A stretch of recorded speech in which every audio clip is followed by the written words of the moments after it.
Hey guys, how's it going? It's me, Myogi, and welcome back to Myogi's Reacts of MF Ghost. Now, apparently, I am not in my studio today.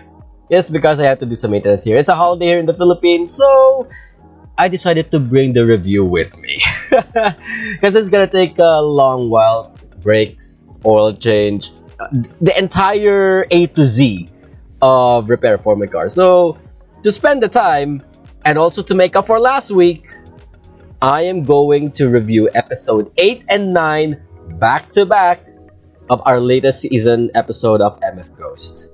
Okay, so when we left off, I actually honestly forgot what happened. Oh right, Fujiwara Zone happened. That's like the worst thing that I've ever seen because I didn't want it back. But they decided to bring it back. Why did they bring it back? Why? That's my biggest gripe, my biggest question to the matter. Why? But anyway, I did see the summary of episode 8. I have not watched episode 9 yet, but I have a really better feeling, a really good feeling that the episode 9 is going to finish off the Odawara Pikes Peak battle. So we can finally reach its conclusion so that we can move on to the next round and we can see some outside racing moments. So without further ado, and again, this is my payback to you guys, so let's get it.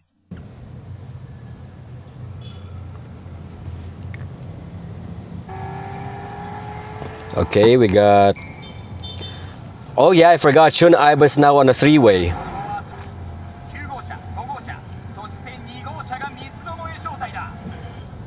Akaba, Sakamoto, and Shun Aiba battling for third.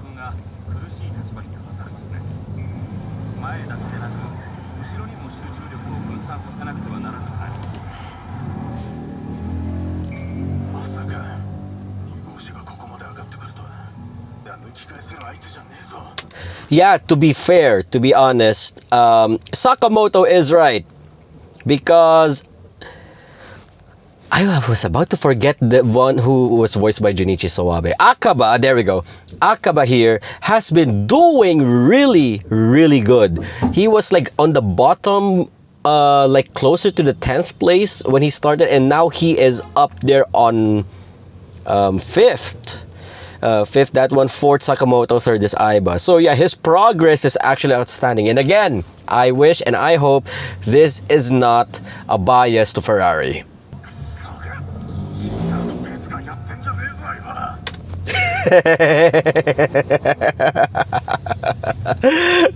I'm laughing at the fact that he called the GTR a pace car. Well, it's more because of Shun rather than the car. But does anybody remember Gran Turismo 4? The final license test in International A.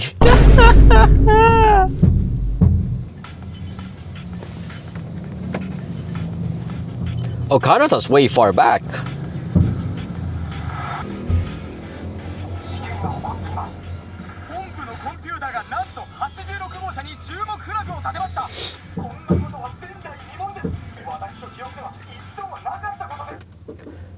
Maybe people just got used to the fact that almost all competitors are driving a traction control on, while Kanata, because I know this also happens even in simulators with traction control off, and then you power over on a high-speed corner.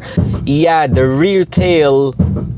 Yeah, I mean, just bear with me with what's going on downstairs.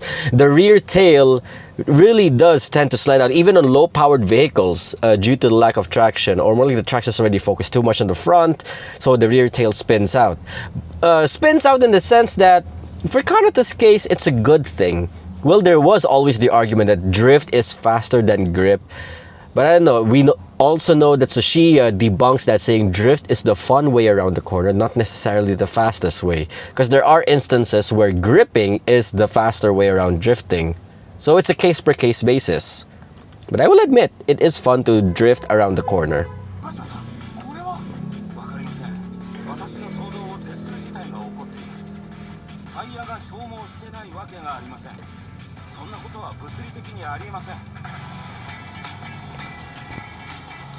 On Kogashiwa's defense, He is actually right though. You would normally say, oh, come on, Kogashiwa, didn't you learn anything from your 2 races against Takumi? No, because remember the length of Odawara Pike's peak, that long, and Kanata has already been drifting ever since the second half of lap 1. So going at it still on lap 2, yeah, it is quite surprising.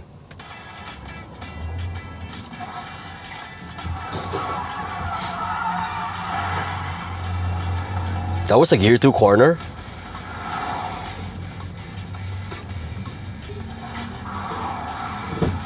That's another Gear 2 corner?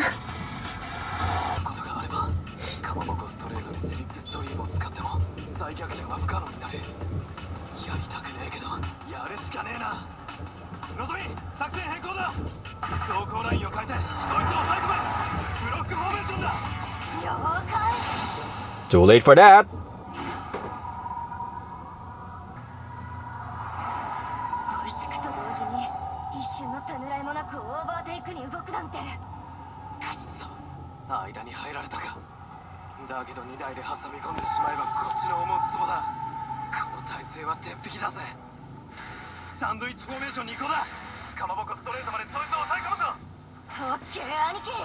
For the record, I am not going to be adding to the counter the Brocco formation and sandwich formation. If it's like a name of an attack or a strategy, it's not counted.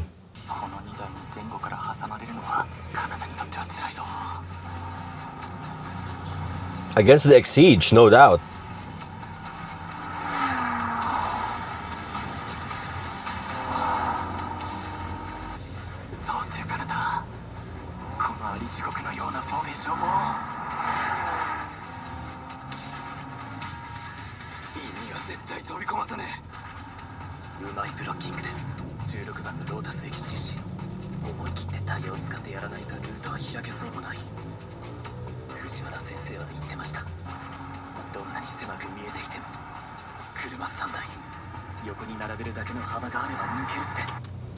Yeah, that's classic Fujiwara stratagem right there. He does say that. He does say that a lot.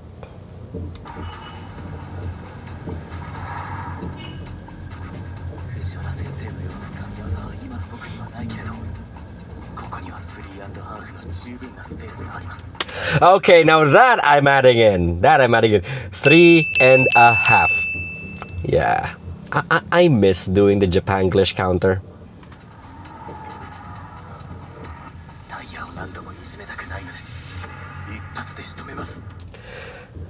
Wow, this early and Kanata just went seed mode.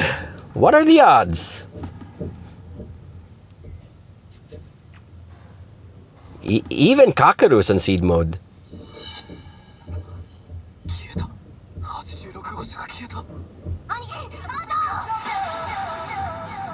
How?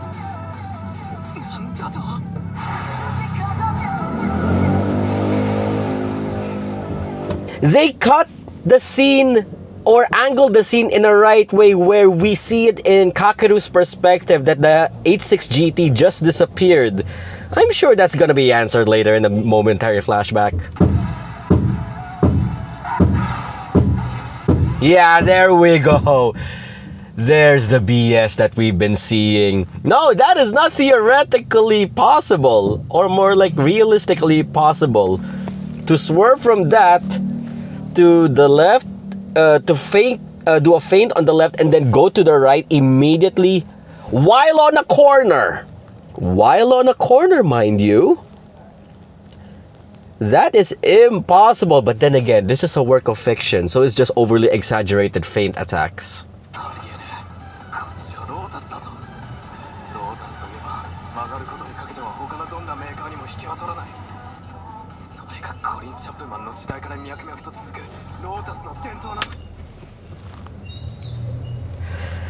Is the Wikipedia quote necessary, Kakeru? I mean, yes, I know. I always said on a personal note that origins do matter. But in something like this, was it really? Why not just say that the Exige Lotus as a brand and cornering ability is where the brand shines and leave it at that? Do you have to bring in the creator of the lotus to begin with in your justification why lotus is was the prime? Why? Who asked Wikipedia to be part of this production development? Not gonna lie, it was actually a really good overtake by Kanata.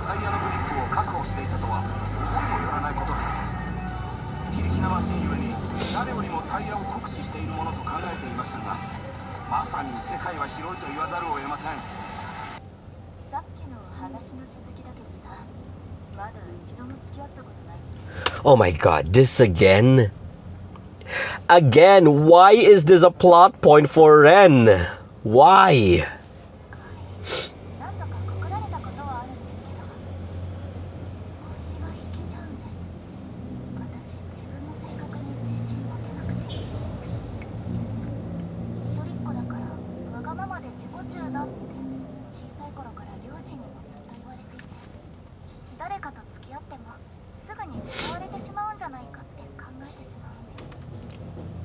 Is this how it is with women?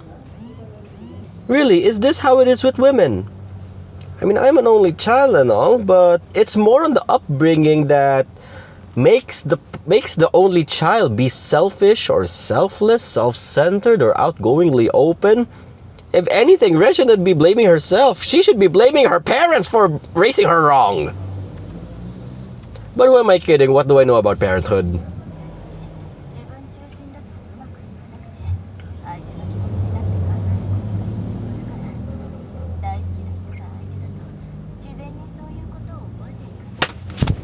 I'm attacked! I'm attacked, Kyoko, please be quiet. I'm attacked. I can't leave the car. Okay? I can't leave the car.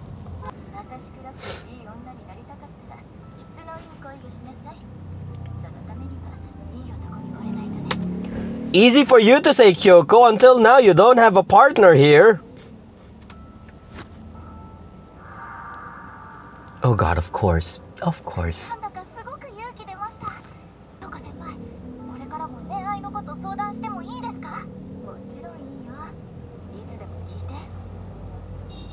It's blunt obvious.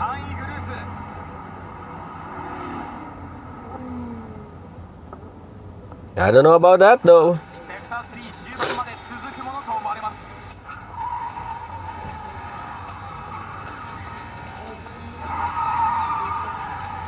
Oh, that is a nice follow angle of the camera.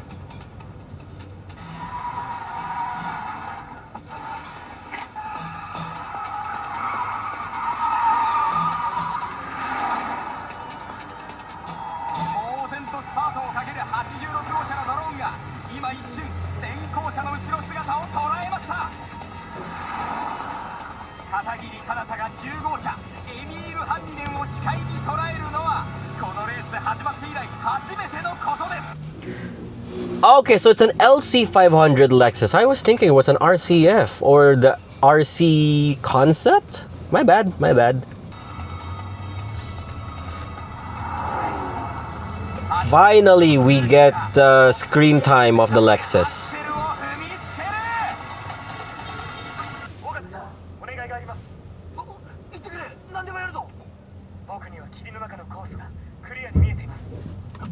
Should we add clear? Yeah, let's still. It's conversational.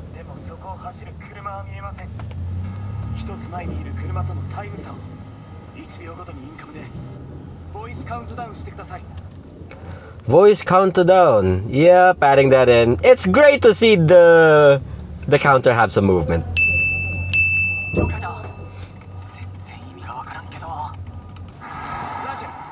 Yep, of course.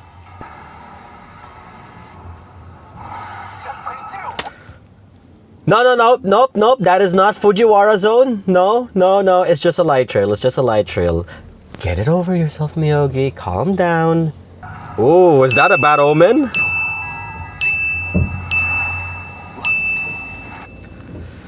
Yeah, it's gonna get higher from here.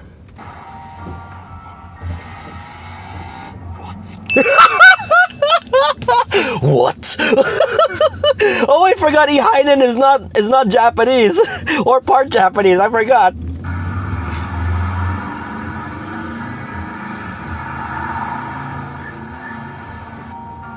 That Lexus looks good though.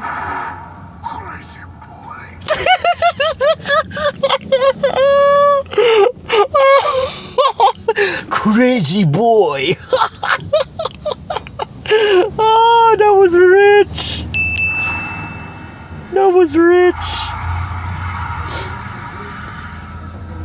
That was camera work. That is not Fujiwara zone. Crazy boy.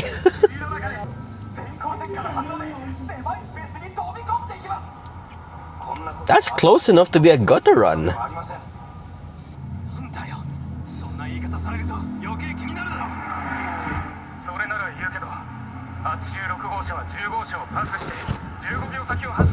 Hello?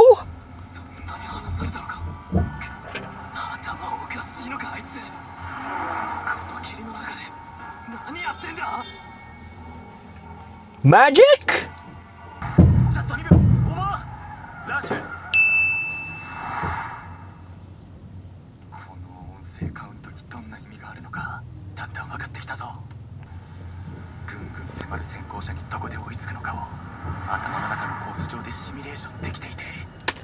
It's actually an innovative way to gauge the distance between a vehicle and another vehicle. If you notice in most racing game simulators, it's what they usually call the split time. The split time difference from each sector. But this one, they do it consistently, like the split time between two vehicles. If you remember one of the classic racing arcade-ish games, Need for Speed Underground, it follows the same trick. In other games, they normally just say that the split time between sections or sectors of the track to figure out how far the car in front of you is or the leading car in front of you is. But if you look back with Need for Speed Underground, by the way, link right here to my full gameplay video of it. If you see the split timer between, it is marked in seconds. So it actively changes how many seconds of a gap do you have between the person in front of you, behind you, third place or fourth place, assuming you're in first. So yeah, it's good to see that this sort of stratagem is still being used by our boy Kanata nonetheless.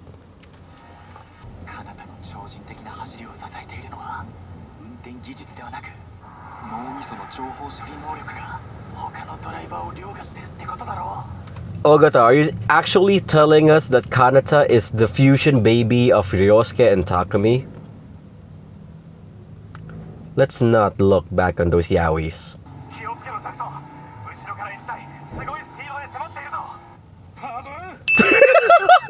Pardon?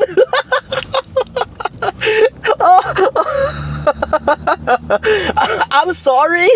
I'm sorry. Like, with Kanata, I'm already used to it. When he says, oh my god, no, never, good, delicious, unbelievable, I got used to it already. So now I'm hearing the other characters who never had screen time say it for the very first time. It's hilarious.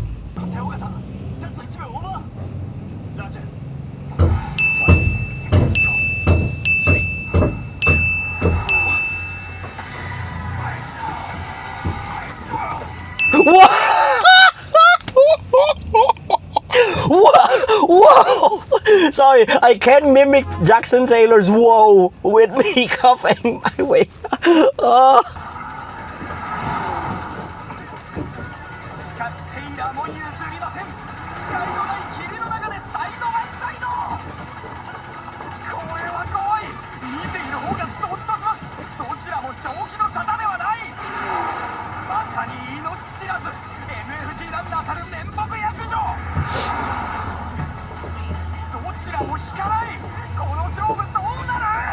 If we look at it on a few angles back, a few cuts back, Taylor still has the upper hand because of his power output of 420 or 450 compared to Kanata's 200.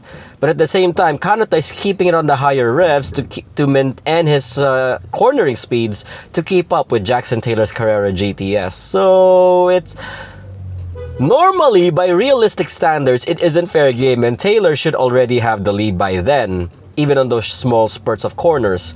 But maybe it's his human instincts of fear being nasty side pressed by Kanata from the right side that's making him double down on his pace.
Is that K-Suck? Is this my boy K-Suck? We finally hear K-Suck speak for the first time in MFG. At this point, there's no point in going to the preview because we're jumping straight into episode 9. And when? Right now. Yeah, for those who missed episode 8, they're gonna make you question what just happened there.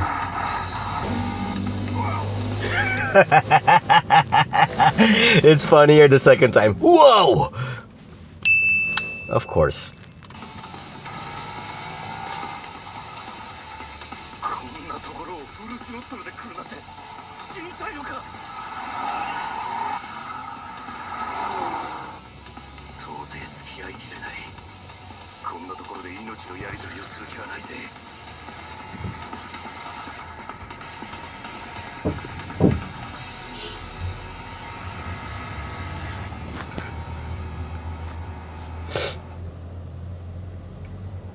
Wow, wait, what? We're not cutting into the opening CV? Really now? No jungle fire? My boy! I'm sorry, I know I'm a GTR stan, but Keisuke's FD grew on me. So seeing the FD in MFG is in all its juice unbeatable glory.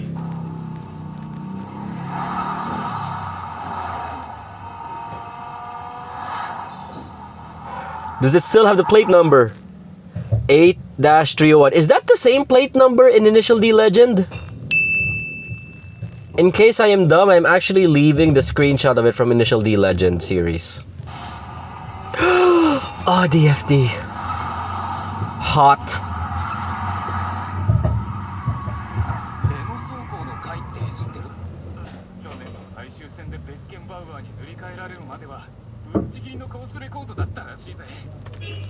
I just realized though, the last episode, episode 8, never made mention of Mikhail.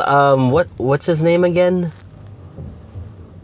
Mikhail Bend Me Over. Yeah, we never heard word of Bend Me Over in episode 8. So maybe we could get to hear about him here in episode 9. So, oh come on guys, if you know your Initial D, Project D, whatever D, or the Monkey D, you know who's the driver of that FD, come on.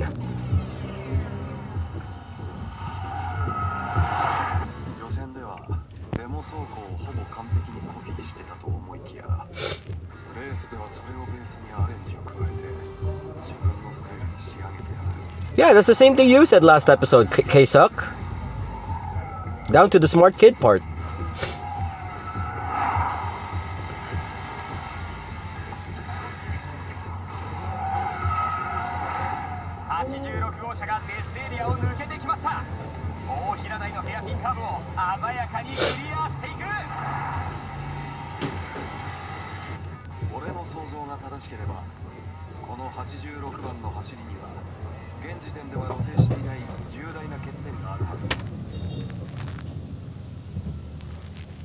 This is K-Suck a few years after Initial D? Really?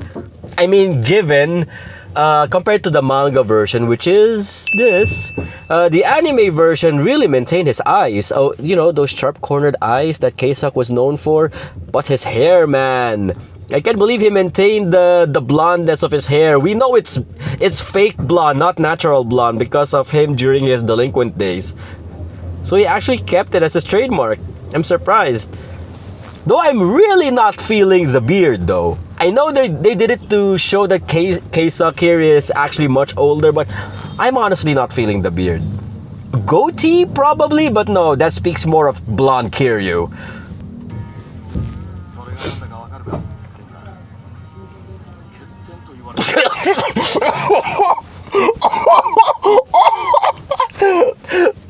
This is supposed to be Kenta! This is Kenta! Slick back Kenta!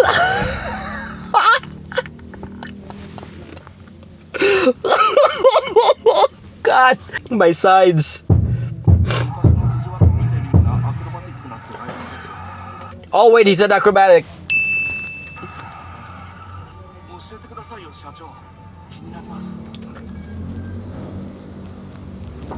He went from a boy toy lover to a secretary underling. If this is called character development, I am afraid of Kenta's character development.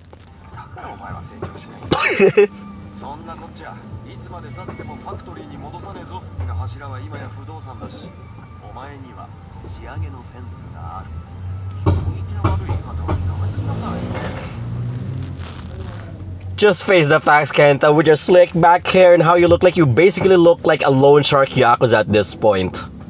Who's ready to be tiger dropped.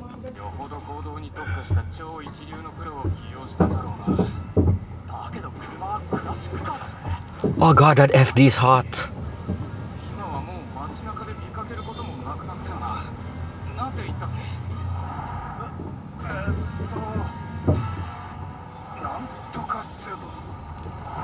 Oryx. Oh, that was a good throwback. That was a good throwback. The FD is immortal. Okay. Oh, so and that's where the that's where Jungle Fire. Okay, that's where it comes back in. 300-kilometer dogfight.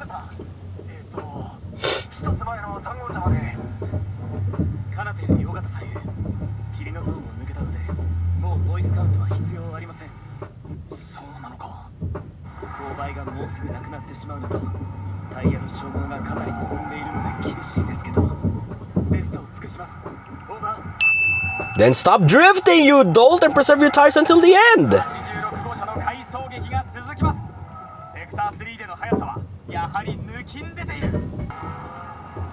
Oh, finally, we get to see Michael bend me over.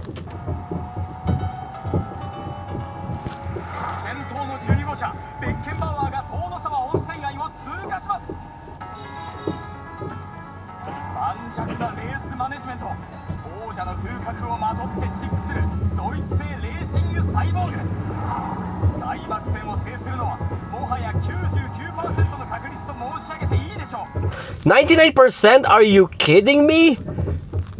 Ishigami basically backed off entirely. Come on, just at least say 100%.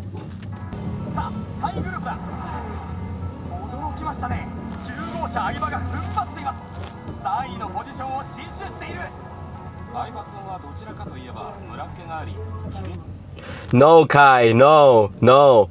He's not temperamental, he doesn't have a short fuse, that's the Riz taking over. You know, always just thinking about number 7's kiss. This is basically Aiba. Drop the roof and let the smoke clear. I got diamonds. And that's his motivation throughout this race.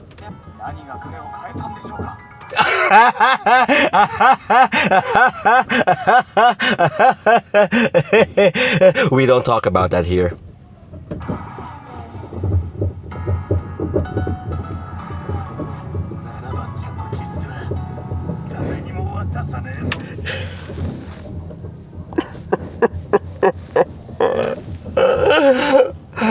I called it. Freaking called it. Yeah. The power of Riz is within Shun Aiba.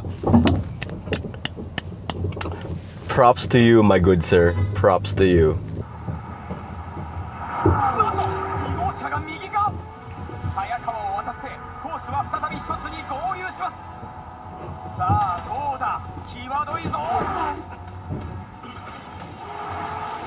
Oh yeah, so I thought I was gonna be part of that juke, but Kaito here is basically only doing that just to overtake Sakamoto.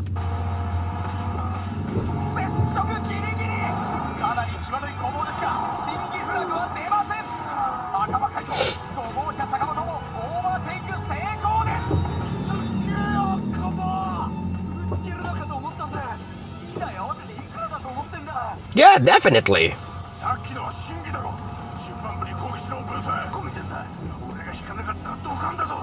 It's called skill issue, my good sir. That's what you have.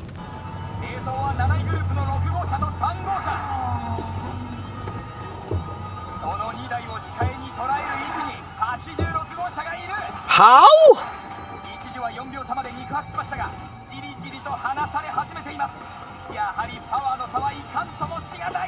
Well, obviously, 600 versus 200, yeah, no. You cannot Fujiwara zone your way out of that one, Kanata.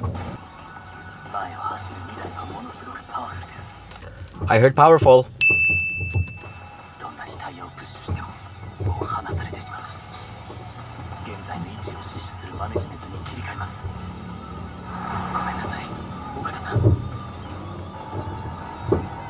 At the very least, Kanata does not do or push for the impossible. He's more realistic than Fujiwara ever would. Bringing out Kanata's Katagiri zone out of the picture. Kanata is a more realistic protagonist than Takumi would ever be in terms of the technical aspect of racing.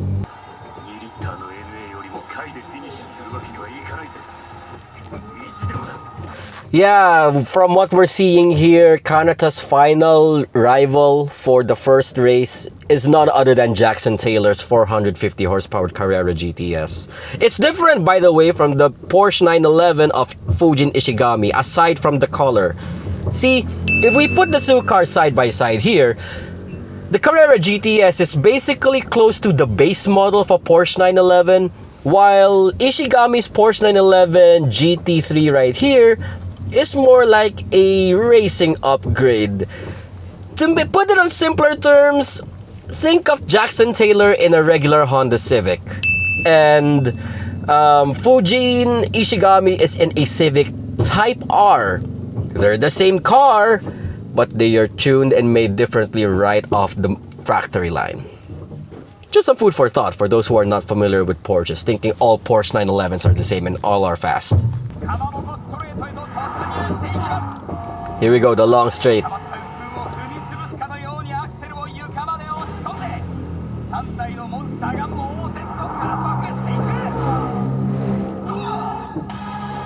Wow! Akaba's very aggro. Okay, his inner Emius definitely kick in. His bone of his sword is showing.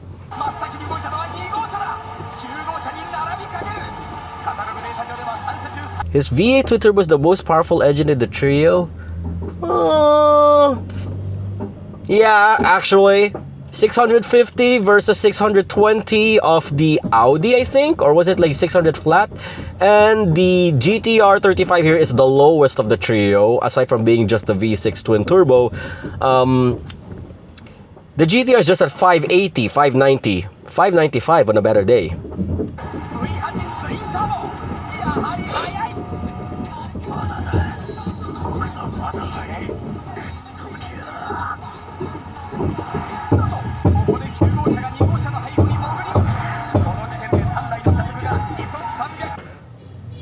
I think Aiba just messed himself up.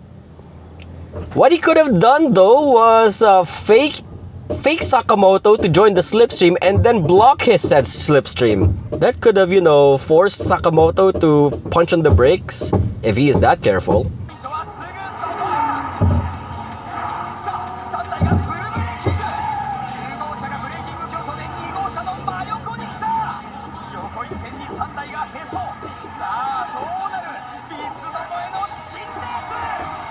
Oh, well, GG. I'm sorry, Shun, but GG's. His brakes already faded.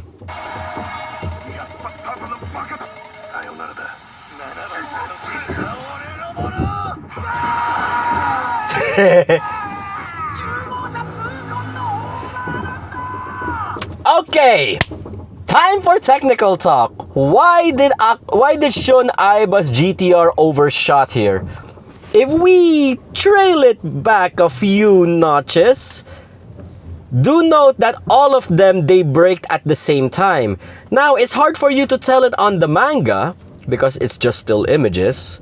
But here, they perfectly recreated that scene with the proper physics in mind. Do note that Akaba, Kaito, wait, Akaba Kaito, that's the same person. Kaito, Sakamoto, and Shun, they all braked at the same instance. There, aside from the fact that Shun braked a split second later, they all braked at the same time. Now, let's go to the next frame. There, this sealed Shun Aiba's fate. Listen to the sound, actually. That's not a sign of a good brake. That means the brakes have already faded. The body of the GTR was way too heavy for the brakes to contend to its maximum potential. The Ferrari is much lighter. The Audi, heavier than the Ferrari, but a little bit lighter than the GTR. Also, Sakamoto wasn't pushing it as much as he did earlier. So, safe to say that brake fade kicked in, and even if Shun braked at the same moment as that of Kaito and Sakamoto, it's GG's for him. That explains why he overshot the corner. That's the most risk could take you, Aiba. Shift to reverse, my good man!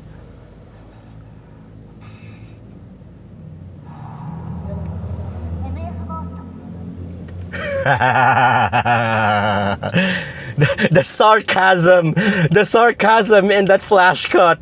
It had to be Ren.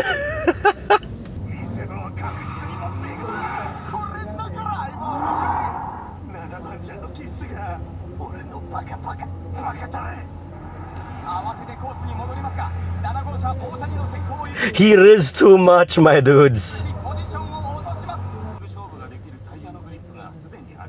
Yeah. Look on the bright side. At least you are still ahead of the Lamborghini, who was a bigger failure.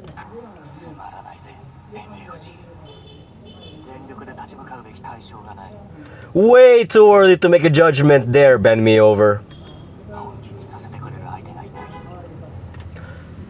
Oh! You're actually in a Tiptronic. I mean a semi-automatic.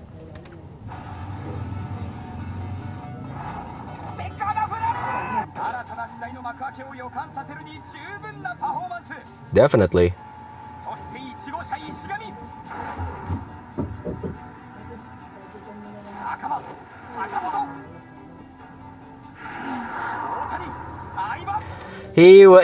Let's see. So third was Akaba, fourth was Sakamoto, fifth is Otani in the Benz, who didn't have that enough screen time, and the sixth one was, oh wait, who am I kidding? He had good screen time against Akaba. And sixth place is Aiba. He basically went from fifth to sixth at the end of the race.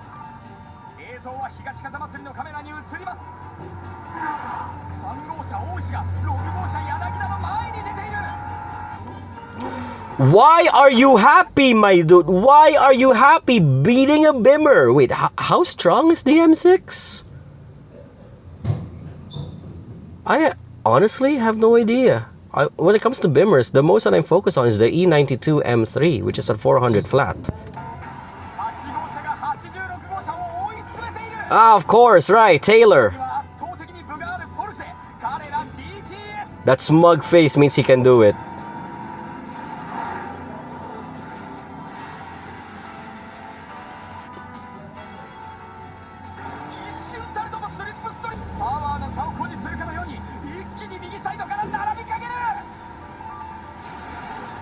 To be fair, this is a more realistic ending. It would have been BS if Kanata lost against Taylor. Now, the only way to actually for Kanata to realistically beat Jackson Taylor here is while he has the lead, he goes with full blocking formation like what Kakeru and Nozomi are doing against Kanata. But here, he's basically yielding to the power of the 911. Oh!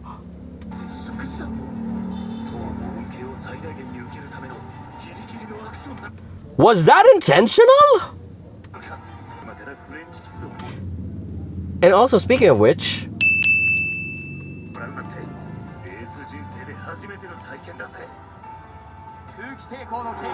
No. No, this isn't like how it happened with Kakeru and Nozomi.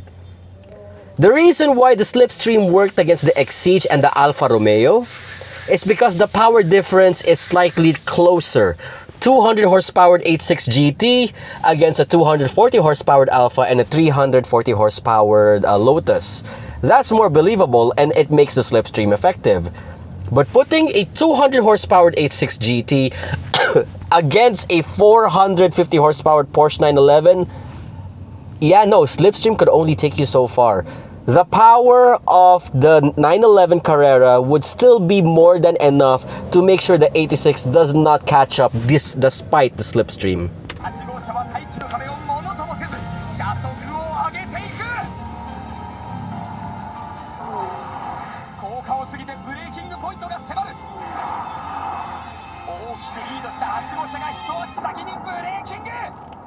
Now this is the only way though.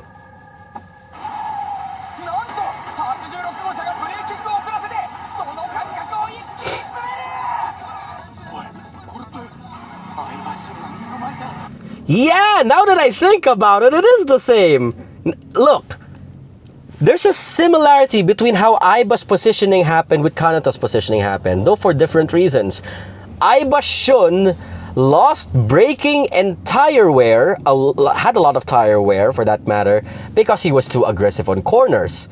Kanata is technically the same, just that the reason why Aiba had lots of tire wear was because of body weight. Kanata had lots of tire wear because of overdrifting. So let's see if what kind of plot armor is going to debunk the repeat of the Aiba incident.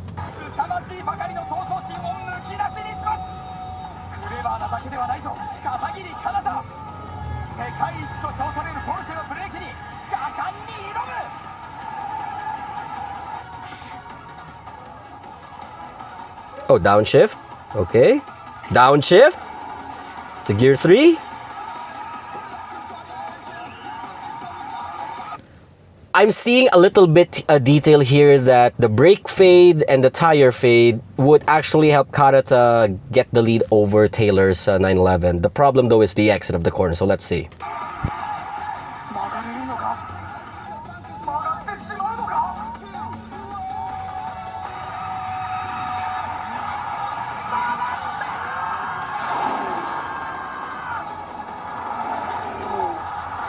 Apparently, body weight is the countermeasure that Kanata had.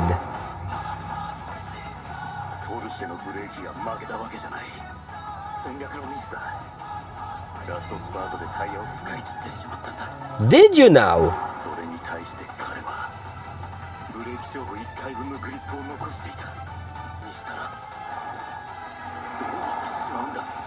And with that, he has beaten the Porsche. Realistically.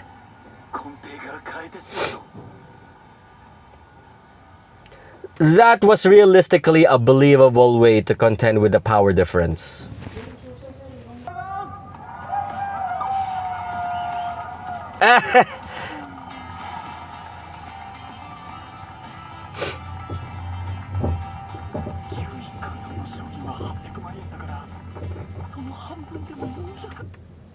Hey, yo!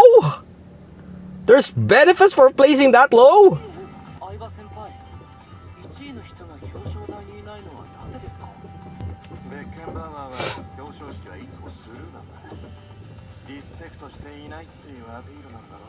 That's racist.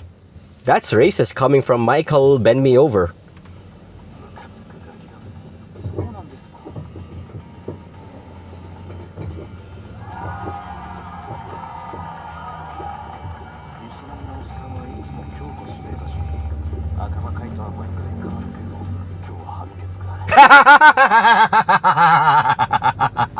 I forgot that was a thing among the MFG Angels.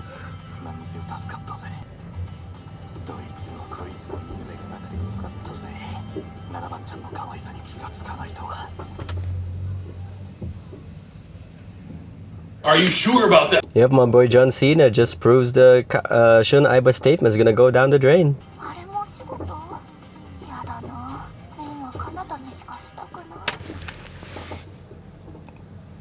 I forgot. She's just as worse.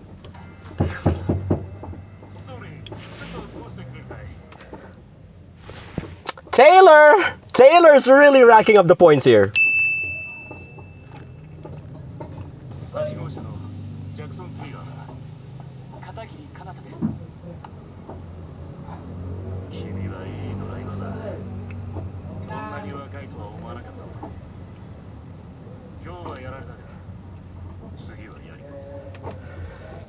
Jackson Taylor is such a Chad. And he also has beautiful eyes. Maybe that's something that they overemphasize here to differentiate the locals from the foreigners. They all have beautiful eyes, like I heard from my brother before.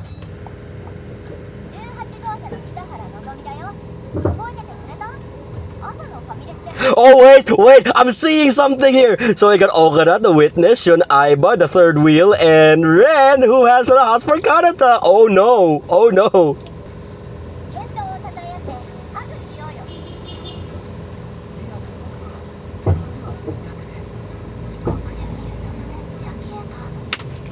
Why is... What's with the race outside of racing, man? Called it! Called it! Wait. Let's go back 10 seconds in. There we go! Oh, even Aiba reacted! His eyes were okay, and it's only the frame change, and Nozomi just went in for the hug. Aiba was like, yo! Oh boy.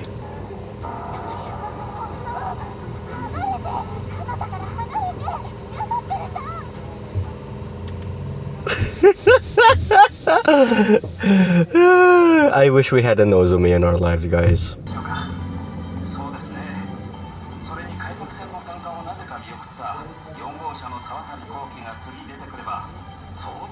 All right, we totally forgot Mr. 17. See you again from... We're not counting the last two because that's obviously Japanese names. Yep.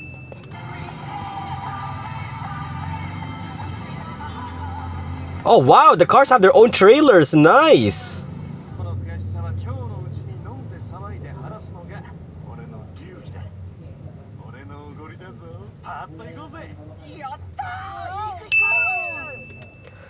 Yeah, he said wow. I heard it.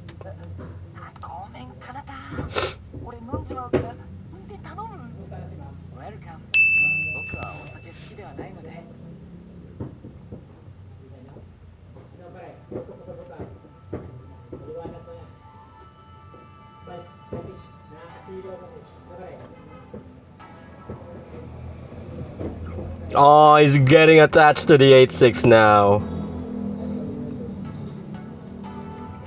He's getting attached to the Hachiroku GT. That's cute. That's cute of Kanata. Okay, so it's a non-battle episode. Oh, right. Oh, now I remember this in the manga. Remember in the past episode before the Odawara episode series that Kanata is thinking of getting a part-time job. So this already obviously clears it. And his harem is actually increasing too. Hello?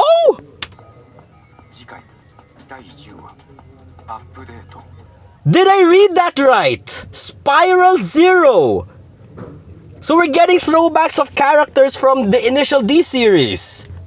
So the question now is, who is going to be the representative of Spiral Zero that is going to be gunning for our boy Kanata here? Is it going to be Ryuji Ikeda or Hiroya Okamura? The other two, for those who are not familiar, Ryuji Ikeda is the Giga Chad of Initial D 5th stage, joined the battle against Ryosuke and Rin Hojo at Mount Taikan, and was able to help Ryosuke hold off the GTR-32 from imminent death. And is also the only NA hill climber, well, next to the NSX that is, the other only NA hill climber that got to contend with Keisuke. If it wasn't for the fact that Keisuke asked Kenta's help, Ikeda would have been the very first person to topple down the hill climb ace of Project D. So that's why I put Ryuji Ikeda in such high regard. Now, Hiroya Okumura is the biggest disappointment of the Initial D 5th stage season because he's basically Nobuhiko 2.0 in the Two Guys from Tokyo S15.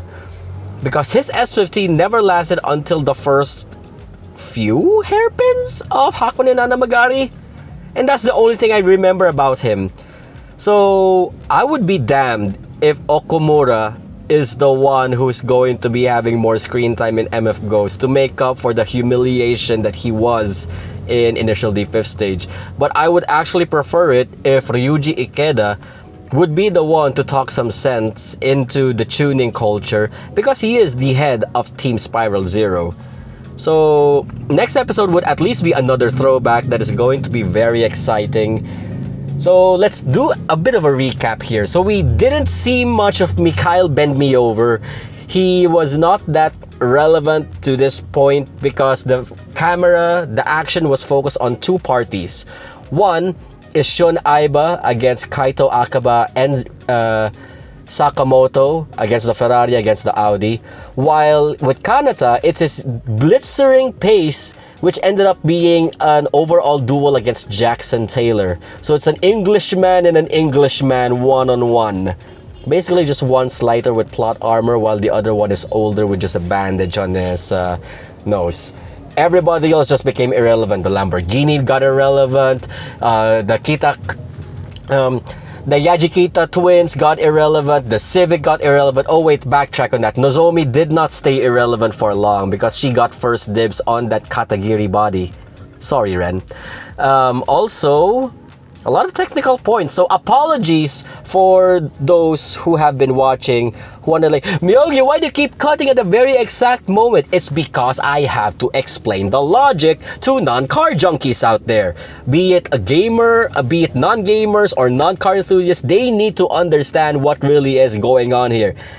It's physics that needs proper explanation. That's all I could say about it. And I guess you're welcome so that you'll be able to understand. And also major throwbacks to Initial D. Speaking of major throwbacks, the best throwback that we've gotten so far was K-Suck and the render of MFG on K-Suck's RX-7 RE Amemiya battle spec, which was carried over from the final episode of Initial D 5th stage. That was like the best. That was the chef's kiss moment right there. Right next to Nozomi rizzing over Kanata. I'm serious though. I wish we have a Nozomi in our lives. Okay, so next week is going to be back to your usual episodes. I don't usually do back-to-backs because it does take me this long to review them. It's just for me compensating for last week when I was sick. So apologies for last week's absence, guys. So I already said my piece about the upcoming episode 10. So I wonder what your thoughts on it. How did you think of these last two episodes? Was it good? Was it bad? Does it have the decent amount of plot armor, or was it still too much plot armor beyond the Katagiri zone? Let me know your thoughts in the comments. And let me know if I got some details wrong or some details missing. Oh, also if I have missed out on any of the Japanglish counter. So thank you very much for watching. And I am already sweating bullets because I'm inside the car, not because of the moments here in MFG. So thank you very much for watching. Like this video if you haven't yet. Subscribe if you haven't yet. And I will see you guys in the next episode of MF Ghost. It's gonna be a bit of a light one and gonna be more throwbacks. But nonetheless, I'm looking forward to seeing you guys with me on the reaction to episode 10. Y'all take care.